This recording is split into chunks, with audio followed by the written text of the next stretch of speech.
bigay ang pangako niya, sumikay na.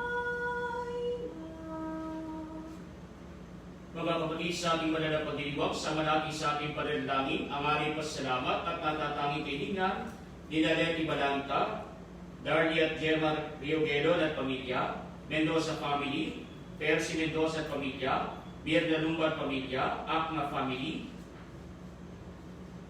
Joseph, Mary Grace at John Paul, Leti Balanta at pamilya, Jennifer Akma, mga mananampalataya ng Barangay Talampas sa Bustos, Bulacan, Edwin at Josie Lazaro, Elma Labrador at pamilya, Aurora Silungan at pamilya, Nante at Marisa de la Cruz at pamilya, Michelle Esteban at pamilya, Christopher at Janet Lo at pamilya, Jude at Soli de Rosario at pamilya, Lourdes Hilario at pamilya, Dr. Mark Manito Retiro at pamilya, Noela Zen Galvez at pamilya, Jean Silungan at pamilya, Marieta Queron at pamilya, Kelvin Maximo at pamilya, Dr. Abetsay Balaga at pamilya, Edgar Dot Aida Punanan at pamilya, Celia San Felipe at pamilya, Dr. Jun Mendoza at pamilya, Alicia at Arcega Via Crucis at pamilya, Bel Arcagatin at pamilya, René David de Leon at pamilya, Mira Digonong at pamilya, Tualit Evelyn Salazar at pamilya, Celine Dominic Nicolas, Antonio at Victoria Sanchez at pamilya, Janet E. Pascual at pamilya, gayon din ng EDB Community, Bishop Dennis Villarojo, Reverend Father Opino Pengsulit,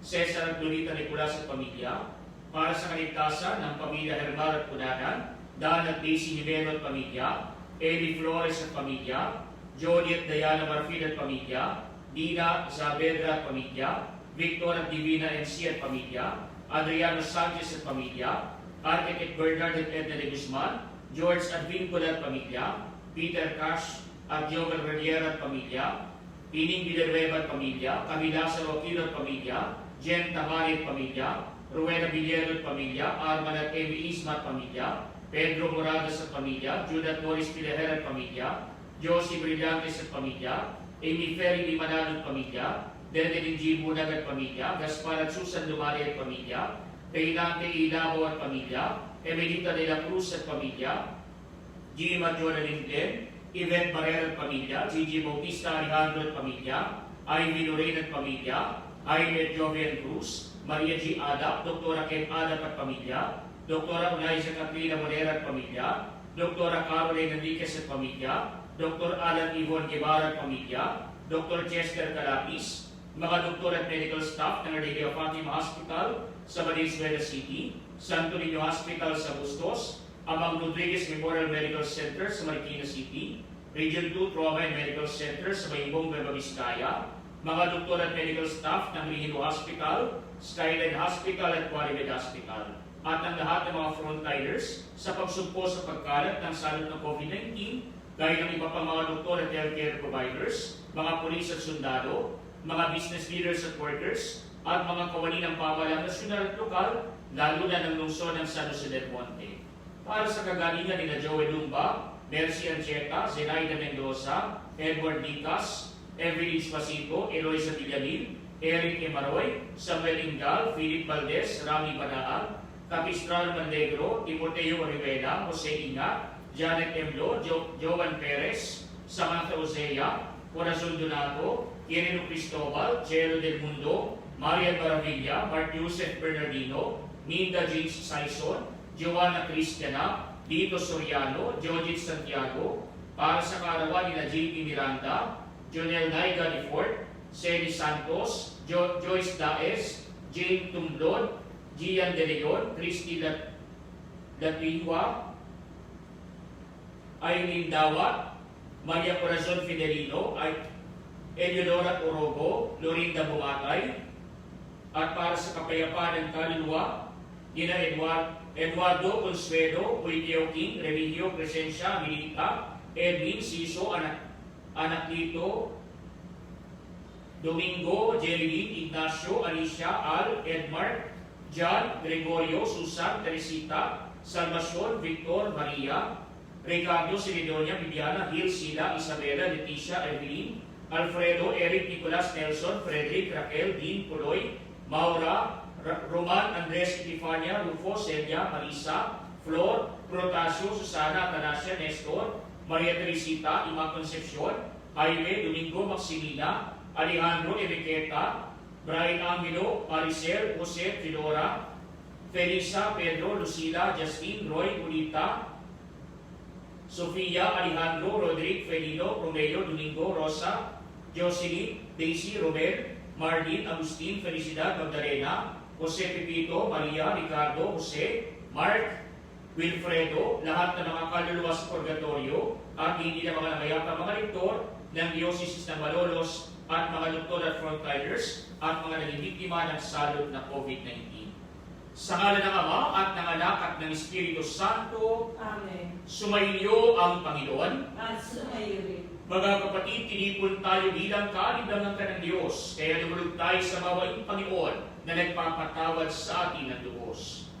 Sinubong tagapagpagaling sa mga nagsisisi, Panginoon, kaawaan mo kami. Panginoon, kaawaan mo kami. Dumating na tagapaganyayang mga makasalalay magsisi, Kristo, kaawaan mo kami. Kristo, kaawaan mo kami. Nakaduglo ka sa kanan ng Diyos, Ama, para ipamagitan kami, Panginoon, kaawaan mo kami. Panginoon, kaawaan mo kami. Kaawaan tayo ng makapangyarihang Diyos, patawarin sa ating mga kasalanan, at patnubayan tayo sa buhay na walang hanggan. Amen. Manalangin tayo. Ama naming makapangyarihan, ang iyong pamingap ay hindi nagkukulang sa iyong pagsubaybay sa tanan. Inilulog namin iyong pawiin ang tanang makapipinsala sa amin, at iyon nawang panatilihin ang pakikinabangan naming walang baliw. Sa pamamagitan ng Yesu Kristo, kasama ng Espiritu Santo, magpasawalang hanggan. Amen.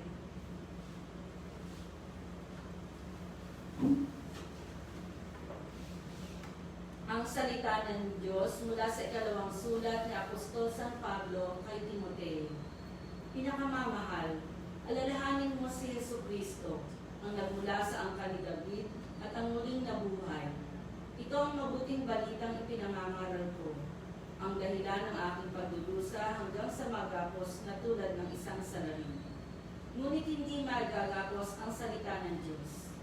Pinagtitiisan ko ang lahat ng bagay alang-alang sa mga hinilang ng Diyos, upang magtamo rin sila ng kaligtasan mula kay Kristo Jesus at ng walang hanggang kaluwalhatian. Narito ang kasabihang mapananaligan. Kapag tayo namatay, nakalakip ni Hesus Kristo, walang salang mabubuhay na kasama niya tayo. Kung tayo man ay mag-iis ng hirap sa mundong ito, maghahari naman tayong kapiling ng ating Kristo. Kapag siya'y tinakwil sa harapan ng mga tao, pagdating ng takdang araw, itatakwil niya tayo. Kung tayo may hindi tapat, si Kristo ay tapat pa rin, sapagkat ang sa Kanya ay hindi niya itatakwil. Ipaalaala mo sa kanila ang mga bagay na ito, at pagbilinan mo sila sa ngalan ng Diyos, na huwag magtalo-talo ng walang kabuluhan. Walang ibubungang mabuti ang ganitong pagkatalo, manapay kapahamakan ng nakikinig. Pagsikapin mong maging karapat-dapat sa Diyos, manggagawang walang dapat ikahiya at tapat na nagtuturo ng katotohanan. Ang salita ng Diyos. Salamat sa Diyos. Poon ang iyong landasi, iyong ituro sa akin. Poon ang iyong landasi ituro sa akin. Ang kalooban mo'y ituro, O Diyos. Ituro mo sana sa abang mong lingkod. Ayon sa matuwid, ako ay turuan. Ituro mo poon ang katotohanan, tagapagligtas ko na inaasahan. Poon ang iyong landasi iyong ituro sa akin. Mabuti ang poon at makatarungan. Sa mga salari puro at patnubay. Sa mababang loob, siya'y ang gabay at nagtuturo ng kanyang kalooban. Poon ang iyong landasi iyong ituro sa akin. Tapat ang pag-ibig, siyang umaakay. Sa tumatalima, sa utos at tipan. Sa tumatalima, siya'y kaibigan at tagapagturo ng tipan niyang banal. Poon ang iyong landasi iyong ituro sa akin.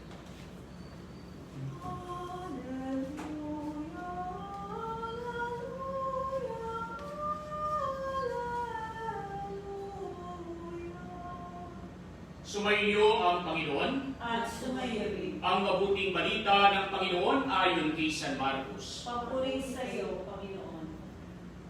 Noong panahong iyon, isa sa mga eskriba'y lumapit kay Jesus at nagtanong, Alin pong utos ang pinakamahalaga? Sumagot si Jesus, ito ang pinakamahalagang utos. Pakinggan mo, Israel, ang Panginoon nating Diyos. Siya lamang ang Panginoon. Ibigin mo ang Panginoon ng Diyos ng buong puso, ng buong kaluluwa, ng buong pag-iisip, at ng buong lakas. Ito naman ang pangalawa. Ibigin mo ang iyong kapwa gaya ng iyong sarili. Wala nang ibang utos na higit pa sa mga ito. Tama po, Guro, wika ng Eskriba. Totoo ang sinabi ninyo, iisang Diyos at wala nang iba liban sa Kanya. At ang ibig sa Kanya ng buong puso, buong pag-iisip at buong lakas, at ang ibig sa kapwa dahil ang kanyang sarili ay higit na mahalaga kaysa magdala ng lahat ng handog na susunugin at iba pang mga hain. Nakita ni Jesus na matalino ang kanyang sagot, kaya't sinabi niya, malapit ka ng mapabilang sa mga pinag-aarian ng Diyos. At wala lang nangahas magtanong kay Jesus magmula noon. Mga kapatid, ang mabuting balita ng Panginoon. Pinupuri ka namin, Panginoong Jesucristo. Mga kapatid, sa ating mabuting balita ay pinapayag sa atin ang pagtatanong ng isang eskriba sa ating Panginoon ukol sa kung ano ang pinakamahalagang utos. Sapagat sa mga Hudyo, alam nila ang mga utos na ipinagkaloob na nakasulat sa 2 tipak na bato na ibinigay kay Moises doon sa bundok ng Sinai. Kaya nga po ito ang mas kilala natin ngayon bilang ang 10 utos ng Diyos o ang tinatawag na Dekalogo o Decalogue, sapagat 10 ang nakalagay na batas o utos ng ating Panginoon. Subalit mga kapatid, sa ating mabuting balita, ang ginawa ng ating Panginoon, hindi niya pinawalang bisa ang 10 utos na ito, sapagat ang tanong ng lalaking lumapit sa kanya, alin po ang pinakamahalagang utos? Subalit lahat ng mga utos ng Diyos ay mahalaga. Lahat ng ito ay importante sa bawat isa sa atin. Kaya nga pong ginawa ng Panginoon, hindi siya namili ng isa lang. Hindi niya pinawalang halaga ang lupa, kundi ginawa ng lago ng ating Panginoon ang mga utos na ipinagkaloob nung una.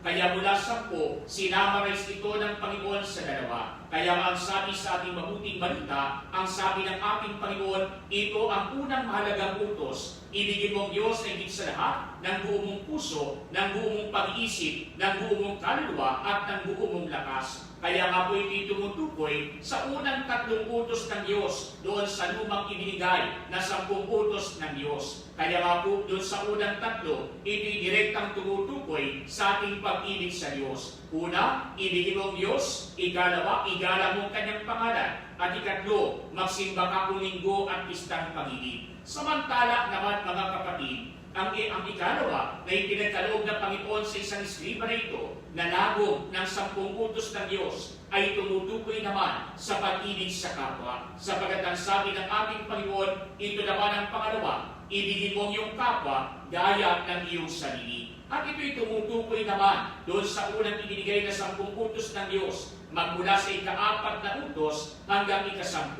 Ibigin mo at igalang mo ang iyong ama at ina. Huwag kang papatay, huwag kang mangangalunya, huwag kang magnanakaw, huwag kang magsisinungaling, huwag kang mag-iimbon sa hindi mo asawa, at huwag kang mag-iimbon sa hindi mo pag-aari. Sapagat sa gayong paraan, ipinapakita mo ang iyong pag-ibig sa kapwa. Kaya ang sabi ng ating Panginoon sa nagtanong na ito sa Kanya, malapit ka ng mapabilang sa mga pinag-aharian ng Diyos, sapagat nauunawaan niya yung pinakasamari, nauunawaan niya yung lagom na ipinagkaloob sa Kanya ng Panginoon. Subalit bakit ang salita na ginamit ng ating Panginoon, malapit ka na mapabilang? Bakit hindi sinabi ng Panginoon, mapalad ka sapagat kabilang ka? Sapagat hindi sapat ang talagang pagkakaalam lamang sa mga utos ng ating Panginoon. Ang hinahanap ng ating Panginoon sa eskriba na ito, hindi sapat na alam lamang niya ang mga utos ng Diyos. Hindi sapat na naunawaan lamang niya ng 10 na ito, kay sinamarize ng ating Panginoon sa 2.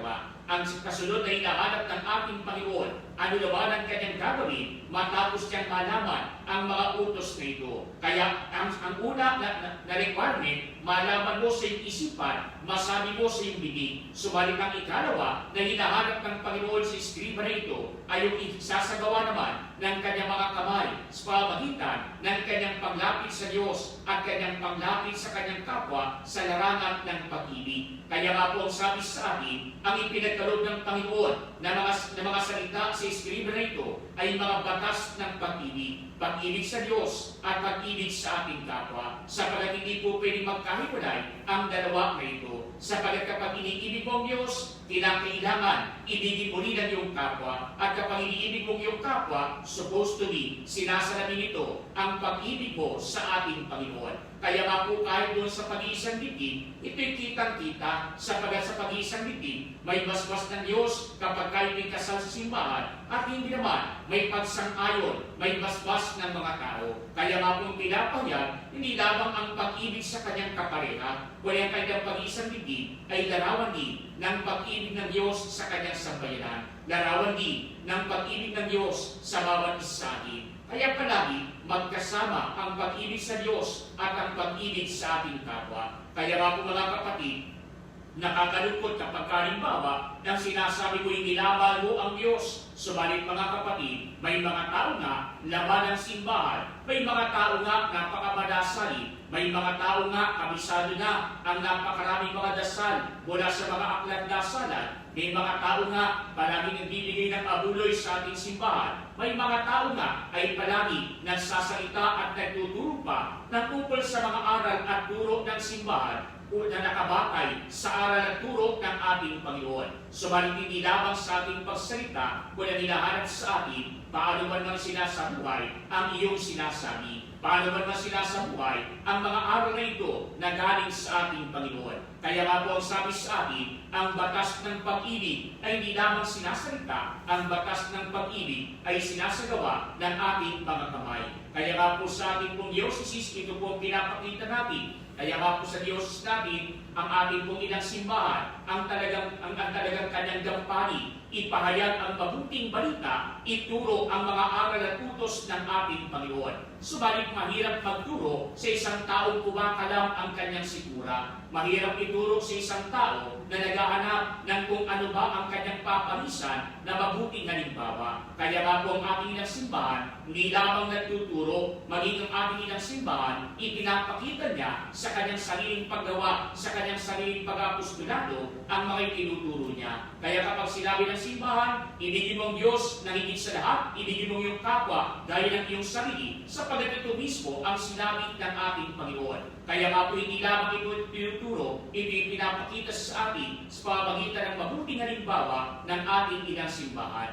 Kaya nga po dito sa ating sa diocese ay kumpleto po tayo sa iba't ibang pangangailangan ng mga taong nandoon lamang at walang kumakalinga sa kanila. Kaya nga madalas binabanggit namin, kapag ikaw ay batang walang nangangalaga sa iyo, may bahay ampunan ang ating simbahan, ang ating diocese. Kaya kapag halimbawa, ikaw ay nagkaroon ng medyo kakulangan sa pag-iisip, meron na katalaga na bahay ampunan ang ating diocese, ang ating simbahan. Kaya kapag halimbawa, ikaw ay nakulong, may nangangalaga maging sa mga nasa kulungan, may parit na naka-assemble. Kapag ikay matanda na at iniwang ka na ng pamilya mo, meron din tayong nakatalaga na bahay ampunan para sa mga matatanda. Kapag ikaw ay street children at ikaw ay walang masulungan, meron tayong nakatalaga para sa mga street children. Kaya nga po may mga bahay ampunan para sa ganyan. Kaya yung iba na nasa lantap ng bagyo, meron tayong pabahay sa ating diocese ng Malolos. Kaya nga po, saan ka magpunta, meron po tayong mga bahay ampunan para sa mga ganito. Kaya kahit po kung ikaw ay nalulog sa masamang bisyo at gusto mo na magbago, meron tayo na bahay ampunan para sa mga drug rehabilitation. Meron tayong rehab para sa kanya.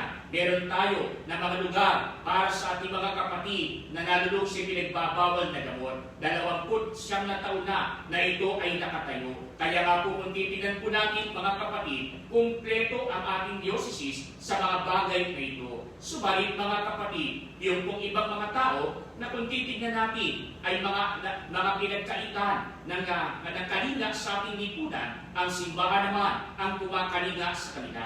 Kaya nga po kahit sa ating diocese, meron din po doon sa mga babae na sinasaktan ng kanilang asawa, sa mga bata na inaabuso ng kanilang tatay, ng kanilang kuya, ng kanilang mga kamag-anak. Meron din tayong lugar para diyan sa ating Diocese ng Malolos. Subalit mga kapatid, nakakatuwa man isipin na sa mga pangangailangan ng ating kapwa, may bahay ampunan ang ating Diocese ng Malolos, ang ating simbahan. Subalit ang nakakalungkot diyan, mga kapatid, ay yung po bang hindi na nasara-sara yung mga bahay ampunan na ito. Matagal nang nakatayo, hanggang ngayon nag-i-exist pa rin, na matagal nang nakatayo, pero hindi pa rin nagsasara. Kaya nga po mas magandang pangarapin natin, magsara ng lahat yung mga bahay ampunan na ito. Bakit? Kasi mga kapatid, kapag nagsara ng lahat ng ito, sana pagdating ng panahon, wala nang batang pababayaan, wala nang matanda na magiging palaboy na lamang, wala na sanang malululong sa masamang bisyo, wala na sanang mananakit sa kanilang kapwa. Kaya nga po ang pangarap sana natin, wala na sana mga ganitong bahay ampunan, sapagat sana pagdating ng panahon,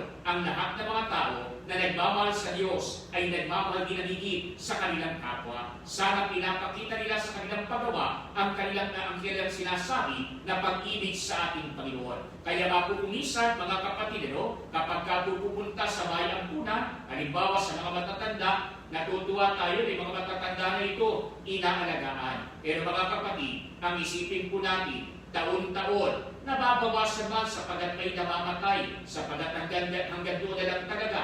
Pero taon-taon, nadadagdagan din ang mga dinadala roon. At anong ibig sabihin? Taon-taon, may mga anak, walang pakialam sa kanilang mga magulang, itatapo na lang sa bahay ampunan. Taon-taon, nadadagdagan yung nasa bahay ampunan para sa mga bata, sapagat taon-taon, may mga magulang, walang pakundangan at walang pagmamahal sa kanilang anak. Kaya nga po itatapo na lamang sa kalsada, kaya nga po ang simbahan ang siyang kukukup sa kanila. Kaya nga po mga kapatid, kung iisipin po natin, hindi lamang dapat hanggang salita, kundi dapat na ipapakita natin sa ating paggawa ang ating pananampalataya, ang batas ng pag-ibig. Kaya kahit na gano'n pang katagal ang iyong pagdarasal, kahit na gano'n pang katagal ang iyong pagpunta sa simbahan, kahit na gano'n pa karami ang iyong sinasabi sa ating Panginoon, at kahit na gano'n pa kalaki ang binibigay mo sa mga abuloy sa ating simbahan, kung wala ka namang pag-ibig sa iyong kalooban at hindi mo ito napapakita sa iyong kapwa, baliwala rin ang lahat ng iyong ginagawa. Sapagat sa kahulihan, tayo ay susuriin ng ating Panginoon, hindi sa larangan ng ating material na bagay na naipon sa lupa. Susuriin tayo ng ating Panginoon ayon sa batas ng pag-ibig na kanyang inilatag sa bawat isa sa atin. Mga kapatid, sa ating mga panalangin ngayon, may ipakita nawa natin ang ating pag-ibig sa Diyos ng buong puso, kaluluwa, isip at lakas, at ang ating pag-ibig sa kapwa, tulad ng paggalang at pagpipitagan natin sa ating mga sarili. Sa bawat pananalita ng ating po itutugon, Panginoon, punuin mo kami ng iyong pag-ibig. Panginoon, punuin mo kami ng iyong pag-ibig. Ang simbahan naway hindi tumigil sa pagpapahayag na nasa puso ng Ebanghelyo ang pag-ibig sa Diyos at ang pag-ibig sa kapwa. Manalangin tayo sa Panginoon. Panginoon, punuin mo kami ng iyong pag-ibig. Sa mga tinanggalan ng karapatan, mga itinataboy at mga walang nagmamahal, naway hindi natin makaligtang ipadama ang ating habag sa kanila. Manalangin tayo sa Panginoon. Panginoon, punuin mo kami ng iyong pag-ibig. Tayo naway makitungo sa ating kapwa ng may kabutihang loob at paggalang. Manalangin tayo sa Panginoon. Panginoon, punuin mo kami ng iyong pag-ibig. Tayo naway magkaroon ng higit na malalim na pagkalinga sa mga may sakit at mga matatanda sa pamamagitan ng banayan na paghaplos ng Espiritu Santo. Manalangin tayo sa Panginoon. Panginoon, punuin mo kami ng iyong pag-ibig. Ang ating mga mahal na yumao, naway dalhin ni Kristo sa kanyang walang hanggang kaharian. Manalangin tayo sa Panginoon. Panginoon, punuin mo kami ng iyong pag-ibig. Makalangit na Ama, maging karapat dapat nawa kami sa iyong pagtawag. Bigyan mo kami ng biyaya na may sa buhay ang iyong batas ng pag-ibig sa salita at gawa. Hinihiling namin ito sa pamamagitan ni Kristo ang aming Panginoon. Amen.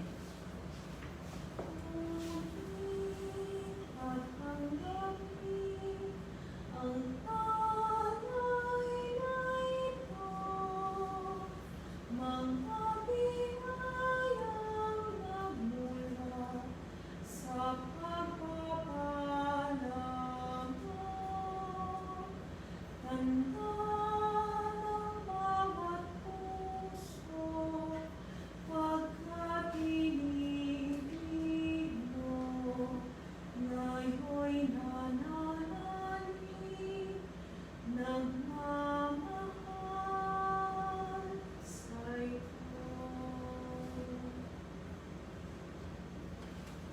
Manalangin kayo mga kapatid upang itong paghahain ay maging kalugod-lugod sa Diyos samang makapangyarihan. Tanggapin nawa ng Panginoon itong paghahain sa iyong mga kamay, sa kapurihan niya at karangalan sa ating kapakinabangan at sa buong sambayanan niyang banal.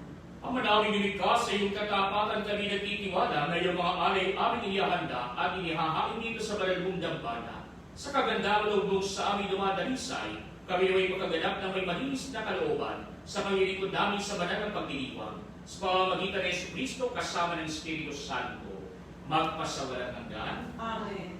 Sumainyo ang Panginoon, At sumayo rin. itaas sa Diyos sa inyong puso at diwa. Tinaas na namin sa Panginoon. Pasalamatan natin ang Panginoong ating Diyos. Marapat na siya ay pasalamatan. Ang maraming makapanirihan tunay na marapat na ikaw ay aming pasalamatan sa pamamagitan ng Jesucristo na aming Panginoon. Siyang salitang katuwang mo at kapiling nung ang lahat ng bibira na iyong likhain. Siya'y sinubo mo para kami sa gipit palayain, kaya siya'y kinalikan ng mahal na Birhen na naging kanyang inang totoo sa kapangyarihan ng Espiritu Santo. Inako niyang sundin ang lubot ang pinasabay ng banal para sa iyo. Pinagtiisan niyang iulat sa krus ang kanyang mga kamay upang magwakas ang kamatayan at mahayag ang pagkabuhay. Kaya kaisa ng mga anghel na nagsisiawit ng papuri sa iyo nang walang humpay sa kalangitan. Kami nagbubunyi sa iyong kadakilaan. Santo, Santo, Santo, Panginoong Diyos ng mga hukbo, napupuno ang langit at lupa ng kadakilaan mo. Hosana sa kaitaasan. Pinagpala ang naparirito sa ngalan ng Panginoon. Hosana sa kaitaasan. Pamadaming banal, ikaw ang bukal ng tanang kamalanan. Kaya sa pamagitan ng iyong Espiritu, gawin mong banal ang mga kaloob na ito upang para sa aming maging katawan at dugo ng aming Panginoong Jesucristo. Bago niya pinagtiis ang pusang loob na maging handog, ginawa kaniya ang tinapay. Pinasalamatan kaniya. Pinagati-hati niya iyon. Iniyabot sa kanyang mga alagad at sinabi, tanggapin ninyong lahat ito at kanin. Ito ang aking katawan na ihahandog para sa iyo.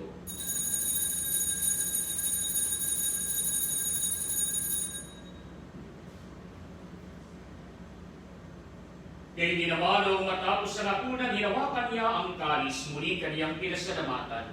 Iniyabot niya ang kalis sa kanyang mga alagad at sinabi, tanggapin ninyong lahat ito at inumin. Ito ang kalis ng aking dugo, ng bagot walang hanggang tipan. Ang aking dugo ay bubuhos para sa inyo at para sa lahat, sa pagpapatawad ng mga kasalanan. Gawin ninyo ito sa pag-alala sa akin.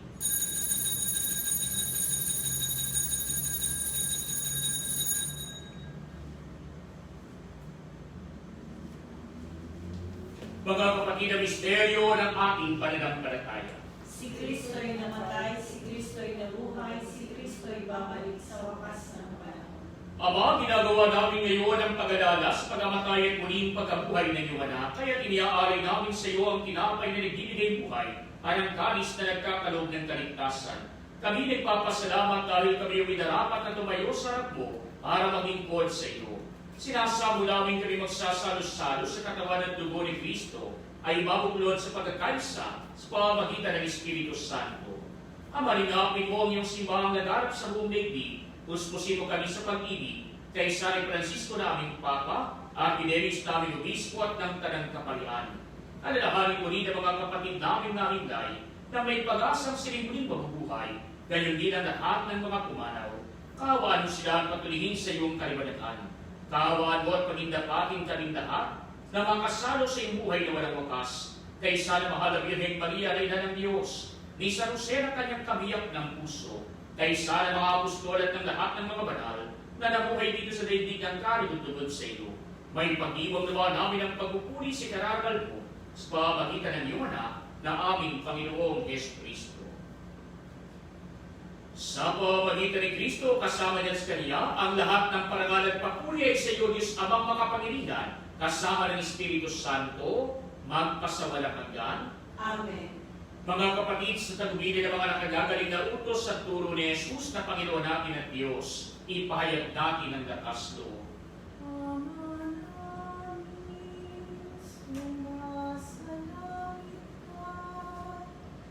Sambahin ang ngalan mo, mapasahangin ang kaharian mo, sundin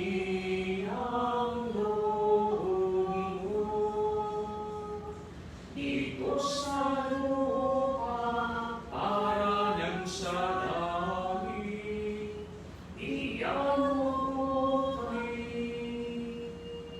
ngayon nang aming kakanin sa araw at patawarin mo kami sa aming mga sala para mapapatawad namin sa nagkakasala sa amin. At huwag mo kaming ipahintulot sa puso at yariya mo kami sa lahat ng masama. Hinihiling namin kami yariya sa lahat ng masama, pagkalooban ng kapayapaan araw-araw, iligtas sa kasalanan at ilayo sa lahat ng kapahamakan, samantalang aming pinananabikan ang dakilang araw ng pagpapahayag ng tagapagligtas naming si Jesucristo. Sapagkat iyo ang kaharian at ang kapangyarihan at ang kapulihan, makapailanman. Amen. Panginoong Jesucristo, sinabi mo sa iyong mga apostol, kapayapaan iniiwan ko sa inyo, ang aking kapayapaan inibigay ko sa inyo. Tuhayan mo aming pananampalataya pag ang aming mga pagkakasala. Pagkalooban mo kami ng kapayapaan at pagkakaisa ayon sa iyong kalooban, kasama ng Espiritu Santo, magpasawalang hanggan. Amen. Ang kapayapaan ng Panginoon ay laging sumainyo. At sumayo rin. Mabigayan kayo ng kapayapaan sa isa't isa. Kordero ng Diyos na nag-aalis ng mga kasalanan ng sanlibutan, maawa ka sa amin. Kordero ng Diyos na nag-aalis ng mga kasalanan ng sanlibutan, maawa ka sa amin. Kordero ng Diyos na nag-aalis ng mga kasalanan ng sanlibutan, ipagkaloob sa amin ang kapayapaan. Mga kapatid, ito si Kristo, ang Kordero ng Diyos na nag-aalis ng mga kasalanan ng sanlibutan. Mapapalad tayo inaanyayahan sa Kanyang piging. Panginoon, hindi ako dapat na magpatuloy sa iyo, ngunit sa isang salita mo lamang ay gagaling na.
Tirada kaugnay ng COVID-19.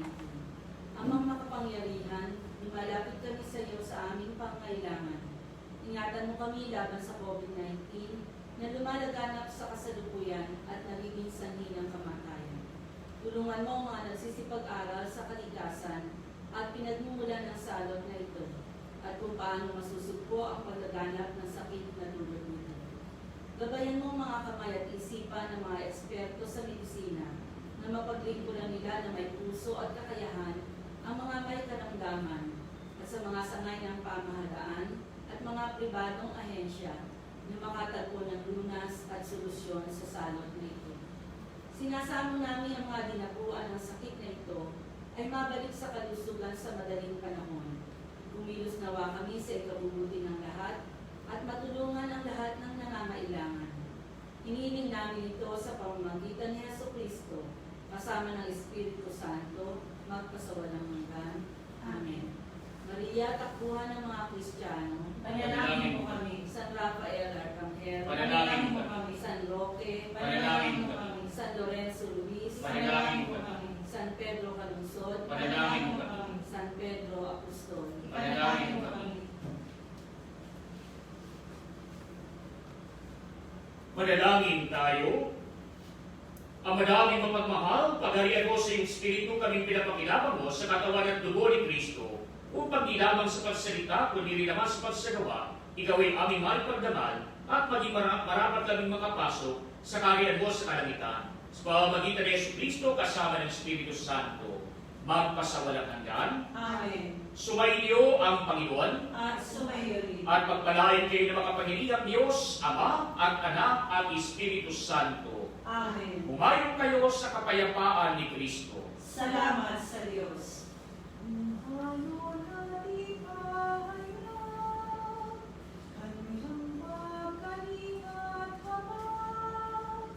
Isa buhay